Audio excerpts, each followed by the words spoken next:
ফাতাফিকা ইয়াখসিফানি আলাইহিমা মিন ওয়ারাকিল জান্নাহ। তারা তাড়াতাড়ি কি করলেন? এখানে তো আর কেউ নাই, স্বামী আর স্ত্রী। কিন্তু স্বামী আর স্ত্রী হওয়া সত্ত্বেও চোখের একটা লজ্জা আছে না নাই? এই লজ্জা মানুষের স্বভাবজাত লজ্জা। সবকিছু খুলে গিয়েছে। আল্লাহ বলেন তারা তাড়াতাড়ি জান্নাতের পাতাগুলাকে দিয়ে নিজের গোপনাঙ্গ ঢাকতে লাগলেন। সত্যের পথ অবলম্বন করুন। KH Islamic media. এজন্য আমাদের আব্বাজান হযরত আদম আলা নবিয়িনা ওয়া আলাইহিস সালাতু ওয়াস সালামকে আল্লাহ তাবারাকা ওয়া তাআলা অসাধারণ ভালোবাসতেন। কোনো কিছুকে নিজ কুদরতি হাত দিয়ে তৈরি করেননি। কিন্তু মজার ব্যাপার হলো, বানানোর পরে আল্লাহ পাক হযরত আদমকে পাঠালেন ফেরেশতাদের কাছে, পাঠিয়ে বললেন, আদম গিয়ে তুমি ফেরেশতাদেরকে সালাম দাও, আসসালামু আলাইকুম বলো, সালাম দাও। তারা যে উত্তর দিবে, জবাব দিবে, ওটাই তোমার সন্তানদের অভিবাদন জানানোর সাক্ষাৎ এবং মুলাকাতে, দেখা সাক্ষাতে কুশল বিনিময়ের প্রথম কথা হবে। ওটাই প্রথম কথা হবে, যাও। তো হযরত আদম আলাইহিস সালাম গিয়ে সালাম দিলেন, ফেরেশতারা জবাব দিলেন, ওয়া আলাইকুমুস সালাম ওয়া রাহমাতুল্লাহি ওয়া বারাকাতুহু। তো সালামের আমল এমন এক আমল, যে আমল আল্লাহ তাবারাকা ওয়া তাআলা হযরত আদম আলাইহিস সালামকে দিয়ে সর্বপ্রথম ফেরেশতাদেরকে দিয়েছেন এবং ফেরেশতাদের কাছ থেকে তার উত্তর নিয়েছেন, আর সেটা আদমের সন্তানদের জন্য বরাদ্দ করে দিয়েছেন।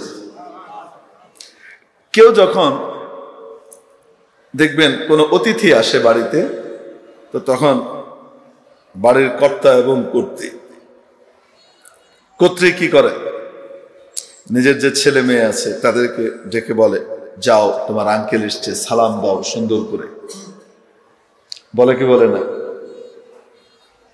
বাপ মায়ের কাছে সবচেয়ে প্রিয় হলো তার সন্তান। এজন্য সন্তানকে নিজে আদব শিখায়, আর অন্যের সামনে সে যে অত্যন্ত সিভিলাইজড, সে অত্যন্ত ভদ্র এবং সভ্য, এটা প্রকাশ করার জন্য তাকে আগেই শিখিয়ে পড়িয়ে পাঠায়। অবাস্তব না বাস্তব? যাও, আস্তে আস্তে বলে, জোরে না। তো ঘরে তোমার আঙ্কেল এসছেন, চাচা এসছেন, মুরব্বীদেরকে সালাম করতে হয়। দেখা হলে তাড়াতাড়ি বলবা আসসালামু আলাইকুম, সুন্দর করে বলবা, যাও। বলে কি বলে না? আবার কানে কানে শিখিয়ে দিই, যখন চলে যাবে তখন বলবা যে আবার আসবেন, আজকে থেকে যান, আজকে যেন না, আবার আসবেন। শিখিয়ে দেয় কি দেয় না? কেন শিখায়? আমার বাচ্চাটা অত্যন্ত ভদ্র এবং সভ্য, এটা বোঝাবার জন্য। এটা আমার বাচ্চা। বাচ্চা ভদ্র সভ্য হওয়া মানে বাবা মার ক্রেডিট, তাদের সান্ত্বনা। বাবা মার কাছে যেমন সবচেয়ে প্রিয় সন্তান, এবং সেই সন্তানকে লেখাপড়া শিখিয়ে, আগেই শিখিয়ে পড়িয়ে কি করে, ভদ্র হিসেবে উপস্থাপন করে অন্যের সামনে। আল্লাহ তাবারাকা ওয়া তাআলা আদমকে বানানোর পরে নিজে আদব শিখিয়ে দিচ্ছেন। আদম গিয়ে ওদেরকে আসসালামু আলাইকুম বলবা। ফেরেশতারা এর আগ পর্যন্ত জানতো না যে কেউ কাউকে এভাবে বলতে পারে। তো আদম গিয়ে সর্বপ্রথম যখন আদম আলাইহিস সালাম সালাম দিয়েছেন, ফেরেশতারা অভিভূত হয়ে গেছেন। বাবা এত পুচকে তৈরি হলো, আর বেরিয়ে এসে এত স্মার্ট, ওই বাপরে বাপ, কি সুন্দর তার অভিবাদন। তো ফেরেশতারা উত্তর দিয়েছে, ওয়া আলাইকুমুস সালাম ওয়া রাহমাতুল্লাহি ওয়া বারাকাতুহু। তো সালামের আমল আল্লাহ পাক হযরত আদম আলাইহিস সালামকে দিয়ে শুরু করিয়েছেন, ফেরেশতাদেরকে দিয়েছেন, ফেরেশতা উত্তর দিয়েছে। আর অহংকারের আমল সর্বপ্রথম ইবলিসে লাইন প্রকাশ করেছে। হযরত আদমের শত্রু, মানব জাতির শত্রু ইবলিস সর্বপ্রথম অহংকার করেছে। আল্লাহ পাক বললেন, সেজদা করো, উসজুদু লি আদম। সবাই সেজদা করলো, ইল্লা ইবলিস, ইল্লা বড় মিয়া। সে কি করলো না? সেজদা করলো না। আল্লাহ পাক যখন জিজ্ঞেস করলেন, মা মানাআকা আন তাসজুদা ইদ আমারতুক, আমি আদেশ করার পরেও তুই সেজদা করলি না কেন? সে বলে, যুক্তিতে মেলেনি, অযৌক্তিক আদেশ করেছেন, তাই মানতে পারলি। খালাকতানি মিন নার ওয়া খালাকতাহু মিন তিন, আমাকে বানিয়েছেন আগুন দিয়ে, ওকে বানিয়েছেন মাটি দিয়ে। মাটি উপরে মারলে নিচে পড়ে, আগুন নিচে জ্বালালে উপরে যায়। আগুনের গতি ঊর্ধ্বলোকে, ঊর্ধ্বমুখী। আগুন ঊর্ধ্বমুখী আর মাটি নিম্নমুখী। যে নিম্নমুখী হবে সে অধম, যে ঊর্ধ্বমুখী হবে সে উত্তম। অতএব অধম উত্তমকে সেজদা করবে, এটা তো যায়, কিন্তু উত্তম অধমকে সেজদা করবে তা কি মানায়? এজন্য সেজদা করেনি। তো সর্বপ্রথম অহংকার করেছে কে? আর সর্বপ্রথম আদম আলাইহিস সালামকে দিয়ে সালাম দিয়েছেন কে? আল্লাহ শিখিয়েছেন। মেরে মুহতারাম দোস্ত, আজিজ ও বুজুর্গ, অদ্ভুত সিকোয়েন্স চিন্তা করে দেখেন। রাসূল পাক সাল্লাল্লাহু তাআলা আলাইহি ওয়াসাল্লাম ইরশাদ করেন, মান বাদাআ বিসসালামি বারিআ মিনাল কিবর, যে ব্যক্তি প্রথম সালাম দেয় সে অহংকারের রোগ থেকে মুক্তি লাভ করে। তাহলে সালাম এবং অহংকারের ভিতরে একটা টক্কর আছে না নাই? অহংকার দূর করতে হলে আগে সালাম দেওয়ার অভ্যাস করতে হবে। পারবো তো ইনশাআল্লাহ? মেরে মুহতারাম দোস্ত, হযরত আদম আলাইহিস সালাম যেহেতু অত্যন্ত কাছের ছিলেন, এই জন্য আদম আলাইহিস সালামের সামান্য এক ভুল, ওই ভুলকে কেন্দ্র করে মাবুদ দুনিয়াতে পাঠিয়ে দিলেন, কঠিন পাকড়াও করলেন। উনি যে ভুলে গিয়েছে, ইচ্ছা করে করেন নাই, এটা আল্লাহ নিজেই বলছেন যে আদম ভুলে গিয়েছিল। আপনি বলেন তো দেখি, রমজান মাসে দিনের বেলা সাবালক মানুষের জন্য স্বাভাবিক অবস্থায় খাওয়া দাওয়া করা হালাল না হারাম? রমজান মাসে সাবালক সাবালিকা মানুষের জন্য যে দিনের বেলায় খাওয়া দাওয়া করা হালাল না হারাম? কিন্তু কেউ যদি ভুলে খেয়ে ফেলে, ভুলে গেছে, রোজা যে আছে তার মনে নাই, খেয়ে ফেলেছে, গুনাহ হবে? গুনাহ হবে? গুনাহ তো হবেই না, উল্টো নবীজি সাল্লাল্লাহু আলাইহি ওয়াসাল্লাম শেখাচ্ছেন, সামনে তো রমজান আসছে, তাই না? এই সংশ্লিষ্ট কথা হয়ে গেলে অসুবিধা নেই। নবীজি সাল্লাল্লাহু আলাইহি ওয়াসাল্লাম শেখাচ্ছেন, যদি দেখো লোকটা দুর্বল, তাহলে তাকে মনে করিও না, তাকে খেতে দাও। সবল হলে মনে করিয়ে দাও। শক্তিশালী মানুষ রোজার দিনে ভুলে খাওয়া দাওয়া শুরু করে দিয়েছে, মনে করিয়ে দাও। কিন্তু যদি লোকটা দুর্বল হয়, রোজাদার দুর্বল, ভুলে গেছে রোজা আছে, মনে নাই, এখন খাওয়া দাওয়া করছে, সাধারণত রমজানের প্রথম 2-3 দিন এরকম হয়, হয় না? সারা বছর যেহেতু রোজা নাই, তো হুট করে রমজান শুরু হওয়ার পরে হঠাৎ মনে থাকে না যে এখন রোজা, এরকম হয়। নবীজি বলেন, মনে করিও না, দুর্বল হলে তাকে খেতে দাও, কারণ রব্বুল আলামিন ইচ্ছা করে তাকে ভুলিয়ে দিয়েছেন। মাবুদ চাচ্ছেন তাকে কষ্ট দেবেন না, তাকে পেট ভরে খাওয়াবেন, আবার রোজার সওয়াবও পুরা দিবেন। অতএব কেউ যদি ভুলে যায়, তাহলে সেটা কি গুনাহ হয়? বুঝে থাকলে বলে। কেউ যদি আল্লাহর কোনো আদেশ বা নিষেধ একেবারেই বেমালুম ভুলে যায়, মনেই নাই, তাহলে সেটা গুনাহ হয়? আসতে বলেন।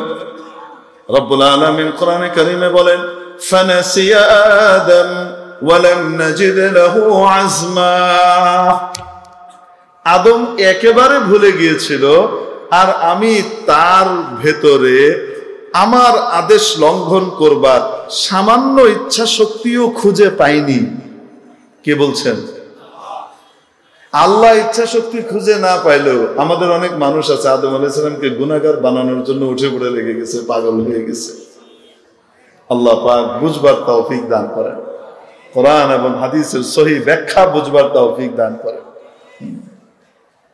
তো যাই হোক, তো বলেন, আদম আলাইহিস সালাম কি গুনাহ করেছিলেন নাকি ভুলে গিয়েছিলেন? উনি যে ভুলে গিয়েছিলেন এই ঘোষণা দিচ্ছেন কে? কিন্তু পাকড়াওটা কেমন করেছেন? পাকড়াও করেছে, না আদম তুমি আর এখন জান্নাতে থাকতে পারবে না, যাও নিচে যাও। ইহবিতু কুলনা বিতু মিনহা জামিআ। লক্ষ্য করেন এখানে কিন্তু বলে নাই কুলনা বিতু, ও আদম হাওয়া তোমরা দুজন নামো, এটা কিন্তু বলে নাই, জমা প্লুরাল। কুলনা বিতু মিনহা জামিআ, আমি বললাম তোমরা সকলেই একেবারে নেমে যাও, ল্যান্ড করো। হুবুত বলে ল্যান্ড করাকে, যে প্লেন ল্যান্ড করে না এটাকে আরবিতে বলে হুবুত, আর প্লেন যে টেক অফ করে এটাকে বলে ইকলা। ইকলাআত আত-তায়রা, প্লেন টেক অফ করেছে, হাবাতা ল্যান্ড করেছে, নেমেছে। নামো, তার মানে আল্লাহ ছুড়ে ফেলে দেননি, খুব স্মুথলি কি করিয়েছেন, ল্যান্ড করিয়েছেন, ওখান থেকে নিচে নামিয়েছেন। কুলনা বিতু মিনহা জামিআ, নেমে যাও, জান্নাতে আর থাকতে পারবা না। হযরত হাওয়া রাদিয়াল্লাহু তাআলা আনহা আম্মা জান সর্বপ্রথম ওই নিষিদ্ধ ফল খেয়েছিলেন, ইবলিস মিয়া খাওয়াইছে, গিয়ে বলছে কি হাল আদুল্লুকুম আলা শাজারাতিল খুলদ ওয়া মুলকিন লা ইয়াবলা। ইবলিস যখন কাউকে ফাঁদে ফেলে তখন করে কি, কিছু সত্য সামনে আনে, সত্য দিয়ে তার ট্রাস্ট নেয়, আস্থাটা নেয়, নিয়ে তারপর মিথ্যা কথাটা গিলায় দেয়। এটা হলো শয়তানের সিস্টেম। শয়তান প্রথম এসে কি বলেছে, আমি গোপন সূত্রে খবর পেয়েছি, হযরত মা হাওয়াকে বলছে আমি গোপন সূত্রে খবর পেয়েছি, নির্ভরযোগ্য সূত্রে, যে আল্লাহ পাক আপনাদেরকে জান্নাতে রাখবে না। দুনিয়া নামক একটা জায়গা আছে, আরদ, আরদ আরবিতে বলে আরদ, আর আমরা ইংরেজিতে বলি আর্থ, আরবি থেকে উদ্ভূত শব্দ এটা, আর্থ। আরদে আল্লাহ আপনাদেরকে নামিয়ে দেবে, এবং সেখানে জান্নাতের মতো এত নাজ নিয়ামত আরাম যা চাই তাই তা নয়, ওখানে তো ভয়ঙ্কর অবস্থা, সাপ খোপ, সাপ বিচ্ছু, কুমির টুমির এই সেই দিয়ে ভর্তি, বাঘ সিংহ ভাল্লুক, আর ফ্রি খাওয়া যায় না, খেটে খেটে খেতে হয়। সেই গরুর পিছনে গিয়ে এরকম করে গুঁতো মারতে হবে, হর হর, তারপরে হাল চাষ করতে হবে, ওখান থেকে এটা উঠাইতে হবে, জ্বালা লাগাইতে হবে, নিড়াইতে হবে, অনেক কাজ করতে হবে। এটা এমনি না, ভয়ঙ্কর জায়গা আর জঘন্য একটা জায়গা। ওইখানে আল্লাহ আপনাদেরকে পাঠিয়ে দিবেন, আমি বিশ্বস্ত সূত্রে খবর পেয়েছি। আচ্ছা বলেন তো দেখি, এই কথাটা যে ইবলিস বলেছে এটা মিথ্যা বলেছে না সত্য বলেছে? আল্লাহর প্ল্যানের ভিতরে এটা আছে না নাই? আছে। তাই জান্নাতে কেউ মিথ্যা কথা বলবে, মা হাওয়ার আমলে কোনোদিন কল্পনাই তো করতে পারে নাই। আর সেখানে ইবলিস মিথ্যা কথা বলে আবার বলতেছে ওয়াকাসামাহুমা ইন্নী লাকুমা লামিনান নাসিহিন। ইবলিস আবার কসম খেয়েছে আল্লাহর নামে। কার নামে কসম খেয়েছে? আচ্ছা চিন্তা করেন, আল্লাহর নামে জান্নাতে বসে মিথ্যা কসম খাওয়া, এরকম ইতরামির কাম কোন মানুষের পক্ষে, কোন জিনের পক্ষে সম্ভব নয়। কিন্তু বদ জিন এই ইবলিস চাই কাম এটা করছে। ওয়াকাসামাহুমা ইন্নী লাকুমা লামিনান নাসিহিন, সে কসম খেয়ে বলেছে মা হাওয়াকে যে আমি আপনাদের হিতকামী, আমি আপনাদের হিতাকাঙ্ক্ষী। আমি গোপন কথাটা বলে দিলাম, যদি কেউ জানে তাহলে কিন্তু আমার খবর আছে। আমি নিজের ক্ষতি করেও আপনাদেরকে বলে দিলাম, আপনারা যেন বেঁচে যান, দুনিয়াতে যাওয়া না লাগে। আল্লাহর প্ল্যান এখানে রাখবেন, আপনাদেরকে পাঠিয়ে দিবে। এই যে কথাটা আল্লাহ পাঠিয়ে দিবে, এই কথাটা কি মিথ্যা না সত্যি? এটা তো সত্যি। তো তাহলে ওখানে যাওয়া থেকে বাঁচার কোনো উপায় নাই, এখানে থাকার কোনো ব্যবস্থা নাই। ইবলিস বলে হ্যাঁ আছে। কি? হাল আদুল্লুকুম আলা শাজারাতিল খুলদি ওয়া মুলকিন লা ইয়াবলা, আমি কি আপনাদেরকে এমন একটা গাছের সংবাদ দেব না যে গাছটা স্থায়িত্ব দেয়, জান্নাতে চিরস্থায়ী করে দেয়। যে গাছটা জান্নাতে কি করে দেয়? চিরস্থায়ী করে দেয়। এবং এমন রাজত্বের সংবাদ কি দেব না যে রাজত্বের মধ্যে কখনো মালিন্য আসে না, কখনো দুর্বলতা আসে না, এমন রাজত্বের খবর কি আমি দেবো না? তো মা হাওয়া বলেন অবশ্যই দেন ভাই। সেটা কোনটা? ওই যে যে গাছটা আল্লাহ খাইতে না করছে না, ওইটা, ওই গাছের ফল খাইলে মানুষ জান্নাতে চিরস্থায়ী হয়ে যায়। যেহেতু আল্লাহ আপনাদেরকে চিরস্থায়ী জান্নাতে রাখবে না, দুনিয়ায় পাঠিয়ে দিবে, এই জন্য ওইটা খাইতে না করছে। এখন বলেন তো দেখি, এই যে কথা, এটা সত্য না মিথ্যা? এই ডাহা মিথ্যা। ডাহা মিথ্যাটা গিলাইছে সত্যের আবরণ দিয়ে। আগে আস্থা নিছে, তারপরে কোপটা মারছে। তো মা হাওয়া তো খেয়ে ফেলছে। মা হাওয়া খাওয়ার পরে কোনো ক্রিয়া প্রকাশ পায়নি। খাওয়ার পরে এখন ইবলিস বলতেছে, আপনি তো চিরস্থায়ী হয়ে গেলেন, আব্বা জানরা কিন্তু চলে যেতে হবে। আপনি তো চিরস্থায়ী হয়ে গেছেন, উনি যদি না খায় তাহলে উনি তো চলে যাবেন, আপনি এখানে থাকবেন। কোন স্ত্রী তার স্বামীর থেকে বিচ্ছেদ হবে, সে ভালো স্ত্রী ভালো স্বামীর কাছ থেকে ছুটে যেতে চায় যে স্বামী অন্য জায়গায় চলে যাবে, স্ত্রী আলাদা চলে যাবে, এটা কোনো সময় মানতে পারে? আর মা হাওয়া তো দুনিয়ার সবচেয়ে শ্রেষ্ঠ স্ত্রী, জান্নাতে তৈরি হয়েছে, আর একমাত্র স্বামী, আর কোনো বেড়াও তো নাই যে কোনো চিন্তা ভাবনা আইব, এই সুযোগই তো নাই। আর আল্লাহ পাক বানিয়েছেন ওনার শরীর থেকেই, হযরত আদমের শরীর থেকেই কি করেছে, শরীরের অংশ। তাহলে কি পরিমাণ টান, মহব্বত তো আছে। আপনি তো চিরস্থায়ী হয়ে গেলেন, এখন ওনাকে যদি না খাওয়াতে পারেন তাহলে কিন্তু শেষ, উনি কিন্তু চলে যাবে, ওনাকে পাঠাই দিবে। এখন মা হাওয়া প্রথমে আইনা বলছে এটা খান। আদম আলাইহিস সালাম জিজ্ঞেস করছে এটা কি? ওই যে ওই গাছটা যেটা আল্লাহ না করছে, এটা এইরকম এরকম গোপন গোপন কথা আছে, আমি বিশ্বস্ত সূত্রে খবর পাইছি, খুব ভালো মানুষে এক হয়ে গেছে, এত ভালো নুরানি চেহারা। এসে বলছে এটা খাইতে বলছে। আদম আলাইহিস সালাম ফস করে ওঠে বলে, লা হাওলা ওয়ালা কুওয়াতা ইল্লা বিল্লাহ, তুমি ওর ফান্দে পা দাও নাই তো? খবরদার, ওটা শয়তান, ওটা ইবলিস, ওটা নুরানি চেহারা না, ওটা বদমাইশ, ওটা বাটপার। যে পীরের হান ধরে নুরানি চেহারা মেকআপ করে সেই যে বয়ে থাকে আর কবরে সেজদা করায়, সে পীর নয়, সে জালিয়াত, সে শিরকে লিপ্তকারী, সে মানুষকে জাহান্নামের পথে নিয়ে যাবার একজন নায়ক, অন্য কিছু নয়, খলনায়ক। শুধু চেহারাটা সুন্দর হইলে যদি মনে করি যে কি হয়ে গেছে নুরানির চেহারা। আরে আবু লাহাবের চেহারা এত সুন্দর ছিল, তার নামই ছিল আবু লাহাব। কেন? মনে হতো যেন অগ্নিস্ফুলিঙ্গ ছিটকাচ্ছে চেহারা থেকে, নবীজির আপন চাচা। তো যেই পীর মানুষকে শিরকে লিপ্ত করে, যেই পীর মানুষকে মাজারে মানত করা শিখায়, যে সুতা বেঁধে আসলে তোমার এটা হয়ে যাবে, এই শিরকি কর্মকাণ্ড শিখায়, যেই পীর কবরওয়ালার কাছে সন্তান চাওয়া শিখায়, বাবা আমাকে একটা ছেলে দেন, এই পীর নয়, এই শয়তানের এজেন্ট, এই ঈমান লুটেরা, ঈমান চোর, ঈমান ডাকাত। আল্লাহ পাক আমাদেরকে বুঝবার তৌফিক দান করেন। ডাকাতের কথা আসলে এমনিতেই ঠান্ডা হয়ে থাকা যায়? বলেন তো দেখি, ডাকাতি করে মানুষের ঈমান লয়ে যেতেছে। এই ইবলিস মিয়া এসে কি করছে? আস্তে ওনারে খাওয়াইছে, খাওয়াই কইছে যে ওনারা যদি না খাওয়াইতে পারেন তাহলে কিন্তু কি হয়েছে, উনি চলে যাবে। খবরদার, তুমি ওর ফাঁদে পা দাও নাই তো? ও ইবলিসের আইন, যখনই দেখা হবে লা হাওলা ওয়ালা কুওয়াতা ইল্লা বিল্লাহ পড়বা, খবরদার ধারে কাছে যেন আসতে না পারে, শয়তানের ধোঁকা। চুপ। তো মা হাওয়া ভগ্ন মনোরথ হয়ে চলে গেছে। চলে যাওয়ার পরে ইবলিসের সাথে ইবলিস বলে, আমি আপনাকে আগেই বলছিলাম না, বললে উনি এরকম বলবে? হ্যাঁ আপনি তো বলছিলেন, আমি আপনাকে আগেই বলছিলাম না যে ওনাকে বললে উনি বলবেন? ওনার মাথাটা এমনি একটু তেড়া, বুঝছেন? বেটা মানুষদের মাথা সোজা হয় না, এরা একটা ঘাউরা ইগো নিয়ে থাকে, বউদের কথা মানতেই রাজি হয় না, বুঝতে পারছেন? যেটা বুঝছে সেইটাই। আমি আগে আপনাকে বলে দিছিলাম না, গিয়ে বললে এরম এরম বলবে, বলে নাই যে ইবলিস বলছে এরম, বলে নাই? হ্যাঁ বলছে তো, এই যে দেখেন, আমি তো আপনার আগেই বলছি।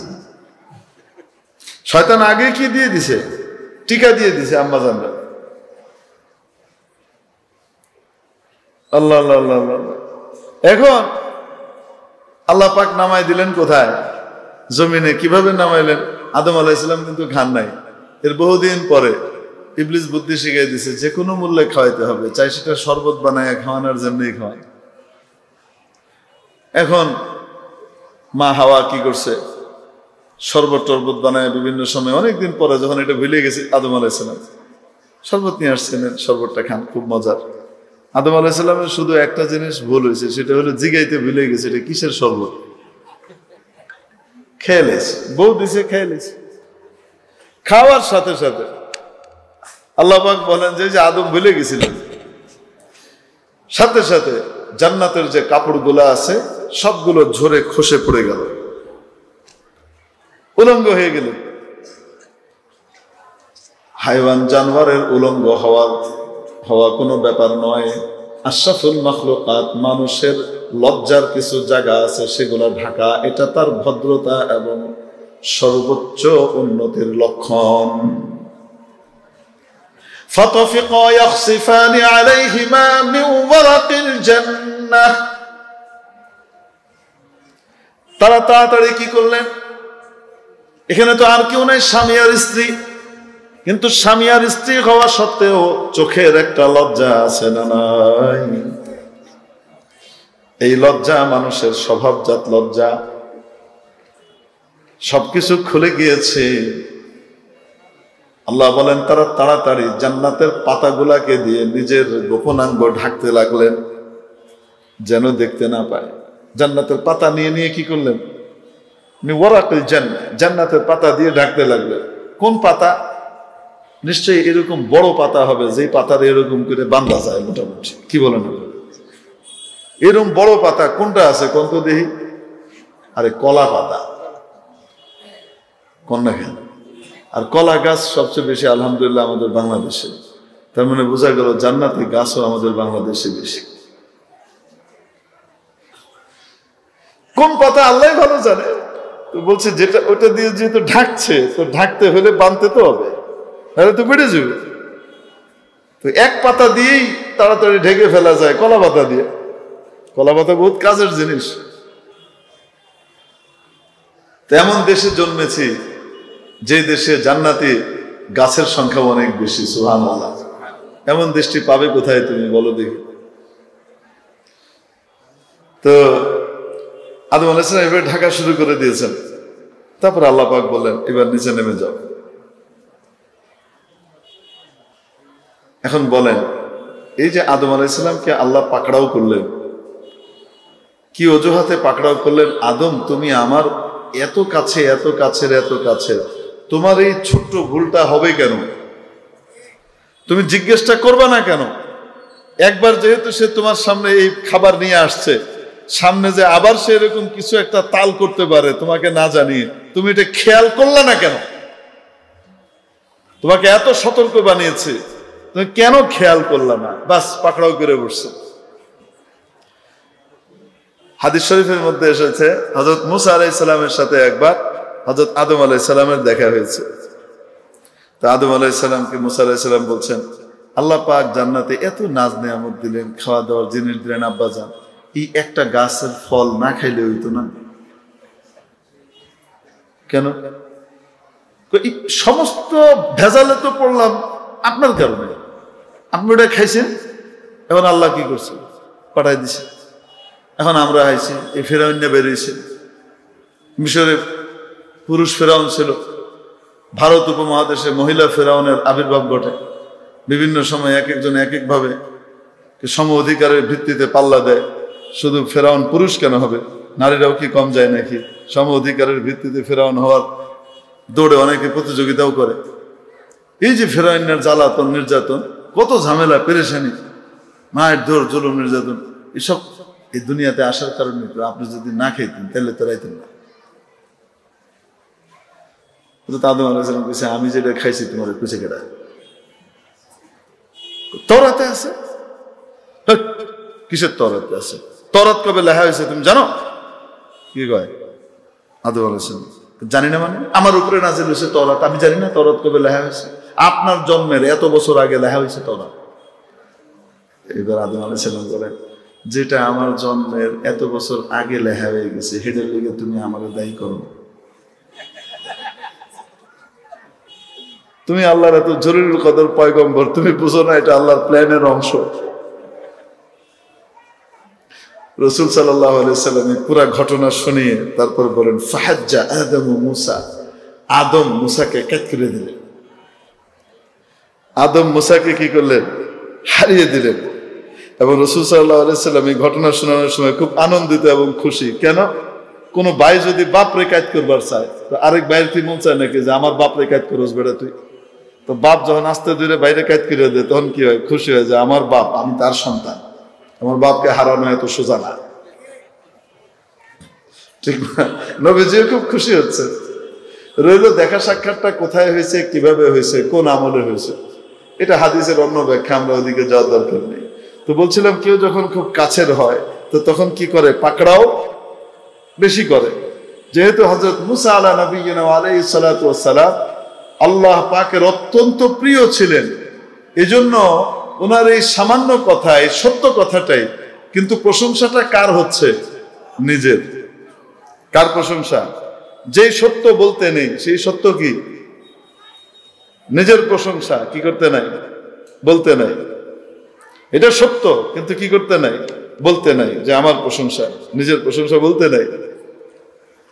তো মুসা আলাইহিস সালাম তো সত্যি কথাই বলেছেন, আর উনি নিজ থেকেও বলেননি। আরেক বেটা এসে ফান্দে ফেলেছে, আপনার চেয়ে বড় আলেম তো কেউ নাই। উনি বলেন হ্যাঁ, বর্তমানে আমার চেয়ে বড় আলেম কেউ নাই। ঠিক। আল্লাহ বলেন আচ্ছা ঠিক, আসো এবার তোমাকে একটু টাইট দিই। বলেন মুসা, মাজমাউল বাহরাইনে যাও, দুই সাগরের মিলনস্থলে যাও, ওখানে আমার এক বান্দাকে তুমি পাবা, সেই বান্দার সাথে থাকবা, কিছুদিন থাকলেই তুমি বুঝতে পারবা যে তুমি সবচেয়ে বেশি জানো কিনা। তার কাছ থেকে তুমি কিছু শিখো, যাও। ওই যে বললাম মুসা আলাইহিস সালাম সব ইয়েতেই কি 100 একটাতে মনে করেন 99, আর একজন সবগুলাতে 80 একটাতে কি 100, যেটাতে 99 পাইছেন উনি ওটা দেখি 100। তো এই একদিকে আগানো, বাকি সার্বিক ভাবে তো মুসা আলাইহিস সালাম আগানো। যাওয়ার পরে ওখানে হযরত খিজির আলাইহিস সালামের সাথে দেখা হয়েছে। এই পুরা ঘটনা আল্লাহ পাক কোরআন শরীফের ভিতরে বর্ণনা করেছেন সূরা কাহফের মধ্যে। আমার এটা বলা উদ্দেশ্য না, বলার উদ্দেশ্য হলো এই যে নিজের প্রশংসা, যেটার দ্বারা নিজের অহংকার না, অহংকারের মতো কিছু প্রকাশ পায়।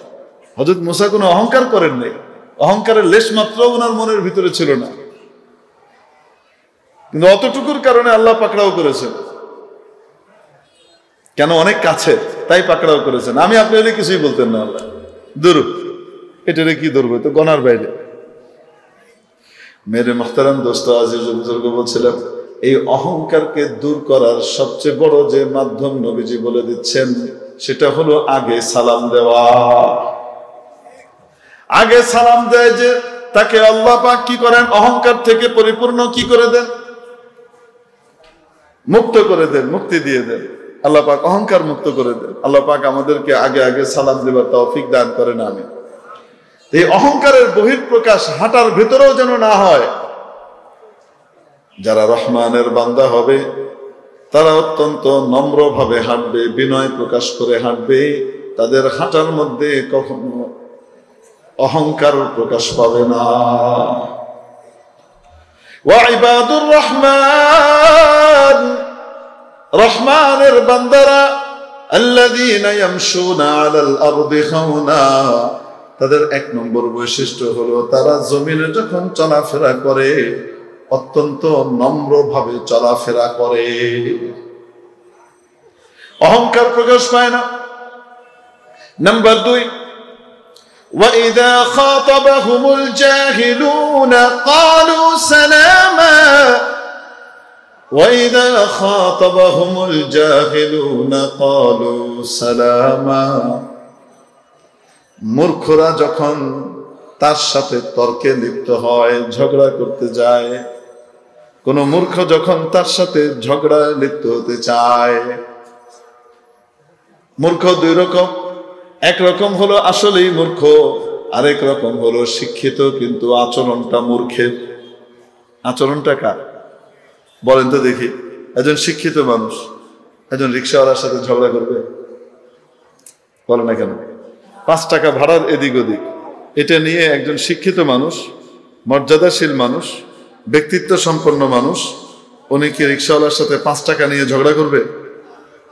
যদি রিক্সাওয়ালা এটা নিয়ে চিল্লাচিল্লি শুরু করে তো সে বলবে ঠিক আছে বাবা তুই 5 টাকা নিয়ে যাও, যাও যাও, ঠিক আছে বাবা, হয়েছে তো, তুমি পাইছো তো, যাও যাও। কেন? উনি চিন্তা করবেন ওই বেটার তো হারানোর কিছু নাই, আমার তো হারানোর আছে।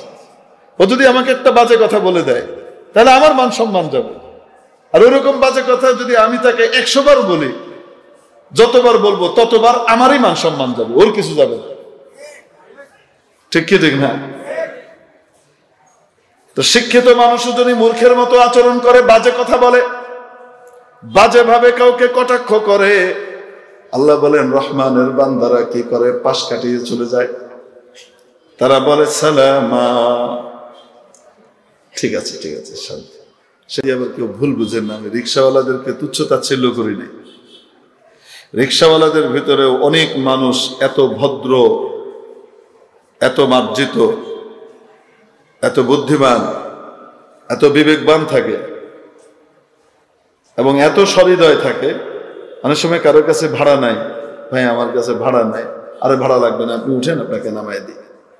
এরকম উপকারকারী রিক্সাওয়ালার সংখ্যা আমাদের বাংলাদেশে কি কম? আলহামদুলিল্লাহ অনেক আছে। টাকার বন্দা ফেলে রেখে চলে গেছে, আরোহী ব্যাগ ফেলে রেখে চলে গেছে ভুলে, ব্যাগ খুলে দেখে টাকা, লাখ লাখ টাকা, গিয়ে তার বাড়িতে গিয়ে আবার পৌঁছায় দিয়ে আসছে ফিরে গিয়ে। রিক্সাওয়ালা যদি এটা নিয়ে চলে যেত, রিক্সাওয়ালাকে কি খুঁজে পাওয়া যেত? এরকম আমানতদার রিক্সাওয়ালা আমাদের দেশে আছে না নাই? আলহামদুলিল্লাহ আছে। কিন্তু সমাজ এই পেশাটাকে ওরকম উন্নত হিসেবে দেখে না। যদিও ইসলামের দৃষ্টিতে পেশা যদি হালাল পেশা হয় তাহলে সেই পেশার মূল্য অনেক বেশি। হারামের পেশা যত উন্নতই হোক না কেন তার কোনো দাম নাই, হালাল পেশার দাম অনেক বেশি। তো আমার কথা দিয়ে কেউ যেন আবার ভুল না বুঝে যে রিক্সাওয়ালাকে আমি কি করছি, ছোট বলছি না, আমি আমাদের সমাজ দিয়ে বলছি। কারণ অনেক সময় এমন হয়, অনেক রিক্সাওয়ালা ভাই থাকে যেহেতু গতর দিয়ে খাটার কারণে ঘাম টাম ঝরে, রোদ বৃষ্টি ঝড়ের ভিতরে খাটতে থাকে, তাই দিমাগ অনেক সময় ঠিক থাকে না, খাওয়া দাওয়া পেটে নাই, তার উল্টাপাল্টা কথাবার্তা বলে, রেগে যায়। এরকম আছে না নাই? রেগে যায়, এরকম আছে। কিন্তু তাই বলে আরেকজন শিক্ষিতও কি তার ওজরটা না বুঝে তার সাথে ঝগড়া করবে? ঝগড়া করবে না। যদি ঝগড়া করে তাহলে মানুষ বলবে যে ভাই আপনিও তো সেই একই লেভেলে আইলেন, আপনি এই 5 তলা বাড়িতে ধেয়ে লাভ কি হলো? বলবে কি বলবে না? এজন্য ইসলাম শিখায় কেউ যদি তোমার সাথে খারাপ আচরণ করে তুমি ভালো আচরণ করো। তোমার সাথে খারাপ আচরণ করলে তুমি ভালো আচরণ করো। তোমাকে কাঁটা দিয়েছে তুমি ফুল দাও, তোমাকে বিষ দিয়েছে তুমি মধু দাও, তোমাকে গালি দিয়েছে তুমি সালাম দাও। ওয়াইদা খাতাবাহুমুল জাহিলুনা ক্বালু সালামা। যে ভুল কথা বলে, এই ভুল কথা বলাটা মূর্খতার লক্ষণ। এজন্য কি করে, ভুল কথা বলছে আর সেটার উপরে সে ডেটে আছে। বুঝাবার চেষ্টা করতে হবে, বুঝলে বুঝবে, না বুঝলে নেই। তার সাথে ঝগড়া তর্কে লিপ্ত হওয়া এটা জ্ঞানীর কাজ নয়। কার কাজ নয়? জ্ঞানীর কাজ নয়। একবার নাকি এক শিয়ালের সাথে গাধার সাথে তর্ক বেঁধে গেছে। কার সাথে? গাধার সাথে কার তর্ক বেঁধেছে? শিয়াল। শিয়ালের ব্যাপারে তো জানেন আপনারা, তাকে সবাই পণ্ডিত বলে। প্রত্যেকটা ভাষার ভিতরে শিয়ালকে কানিং বলা হয়েছে। দেখবেন সে বড় চতুর, চালাক, খুব বুদ্ধিমান, পণ্ডিত মানুষ, পণ্ডিত প্রাণী, এবং আসলে তার জ্ঞান বুদ্ধি অনেক, বহুত চালাক। এই যে আপনার ছাগল নিয়ে যায়, যে ছাগল নিয়ে জঙ্গলে নিয়ে খায়, কিভাবে নেয় জানেন? হ্যাঁ, জামাত ঠিক করে, একজন রাহবর, একজন মুতাকাল্লিম, কিছু মামুর, পিছনে একজন আমির। বুঝতে পারছেন? রাহবর ভাই মুতাকাল্লিম ভাইয়ের হাতে তুলে দিবেন। মুতাকাল্লিম ভাই 3 বিষয়কে সামনে রেখে তাওহীদ রিসালাত আখিরাতকে নিয়ে দাওয়াত দিবেন। তারপরে মামুররা জিকির আজকার থাকবে। বুঝতে পারছেন? মশওয়ারা করে আসে, কমপক্ষে 2টা আসে, একটা আসে না, মিনিমাম 2টা আসে একটা ছাগল নেওয়ার জন্য। এসে করে কি, একটা এরকম ওই যে খোঁটা আছে না, যে খোঁটা লাগাই দিছে ঘাস খাওয়ার জন্য, ওই খোঁটাটা উঠায়, খোঁটাটা উঠে একটা ওই খোঁটাটা মুখে নিয়ে রাখে, আর আরেকটা গিয়ে ছাগলের কান ধরে, এরকম করে কান আস্তে করে কামড় দেয়, খুব জোরে না যে ব্যাঁ ব্যাঁ করবে, হালকা করে কামড় দিয়ে আদরের মতো করে দিয়ে আস্তে করে টানতে থাকে, আর ছাগল তার লগে লগে যায়। আর আরেকটা কি করে, ওই খোঁটা ধরে যায়। কেন? খোঁটা মাটিতে পড়লে যদি ঠন ঠন ঠন ঠন করে আওয়াজ হয়, আর ছাগলের মালিক যদি টের পেয়ে যায়। আচ্ছা বলেন তো দেখি, বোকা না বুদ্ধিমান? অনেক বুদ্ধিমান। এবং ছাগল, এই যে শিয়াল কাঁকড়া খায়, কিভাবে কাঁকড়া খায় দেখেছেন? দেখেন নাই? সাগরের পাড়ে বা কোনো জায়গাতে কাঁকড়া কোথায় থাকে? গর্ত করে, গর্ত করে ভিতরে থাকে। শিয়াল গিয়ে করে কি, লেজ দেয়, লেজ দিয়ে এরম এরম করে খোঁচায়। কাঁকড়া গর্তের ভিতরে এরম করে কি করে, এরম করে খোঁচায়। খোঁচানোর পরে যেমনি কাঁকড়া তো মেজাজ খারাপ, গরম গরম হইলে কিন্তু ধরা খাইতে, হ্যাঁ, পট করে যে কামড় দেয়, কামড়টা দেওয়ার সাথে সাথে শিয়াল একটা টান মারে তার লেজটাকে যে টান মারে, সে এমন ভাবে টান মারে, তার একটা মাপ আছে। কাঁকড়াটা ঠিক উপরে ওঠার পরে ছুটে যায়, মানে লেজটা টান দিয়ে উঠে ঠিক এই জায়গাতে এনে একটা ঝাড়া দেয়। তো ঝাড়ার কারণে লোমশ তো গ্রিপ খুব ভালো করে হয় না, তো ছুটে যায়, ছুটে গিয়ে কাঁকড়া ঠিক শিয়ালের মুখের সামনে পড়ে, আর শিয়াল সাহেব আল্লাহুম্মা বারিক লানা ফিমা রাযাকতানা ওয়া কিনা আযাবান বিসমিল্লাহি ওয়া বারাকাতিল্লাহ, এই কাম করে। তো শিয়াল তো বুদ্ধিমান প্রাণী, সব ভাষার ভিতরে। এখন ঘটনা বোঝাচ্ছে আর কি, এটা আসলে তো ঘটনা এরকম না, কিন্তু বোঝাবার জন্য অনেক সময় কি করতে হয়, হ্যাঁ, বিষয় বলতে হয়। উদাহরণ, শিয়ালের সাথে নাকি গাধার তর্ক লেগেছে। গাধা বলছে আকাশ লাল, শিয়াল বলে দেখ আকাশ নীল। গাধা বলে দেখ আকাশ লাল, শিয়াল বলে আকাশ নীল, আকাশ লাল। এরকম খুব কি চলতেছে, তর্ক চলতেছে। শেষে বলছে যে আচ্ছা ঠিক আছে, চলো আমরা কার কাছে যাই, সিংহের কাছে যাই, রাজামশাইয়ের কাছে যাই, উনি কি করবেন, ফয়সালা দিবেন আকাশ লাল না নীল। যাওয়ার পরে সিংহ সব শোনার পরে ছাগল রে, শিয়াল রে থাবড়া একটা দিছে, শিয়ালের কান পেড়ে গেছে, এক থাপ্পড় মারছে, শিয়াল উড়ে গেছে। আর ওদিকে গাধা বলতেছে দেখেছিস আমারটা ঠিক, আকাশ লাল। গাধার কিছুই বলে না। এখন বাঘ জিজ্ঞেস করতেছে সিংহকে, আচ্ছা শিয়াল তো ঠিকই বলছিল যে আকাশ নীল, উল্টা তো গাধা করছে, তো আপনি শিয়ালকে থাপ্পড় দিলেন কেন? থাপ্পড় দিয়েছে এই কারণে, সঠিক বেঠিক না। শিয়াল এরকম পণ্ডিত হয়ে গাধার সাথে তর্কে লিপ্ত হইল কেন? এর লিগে থাপ্পড় দিচ্ছে।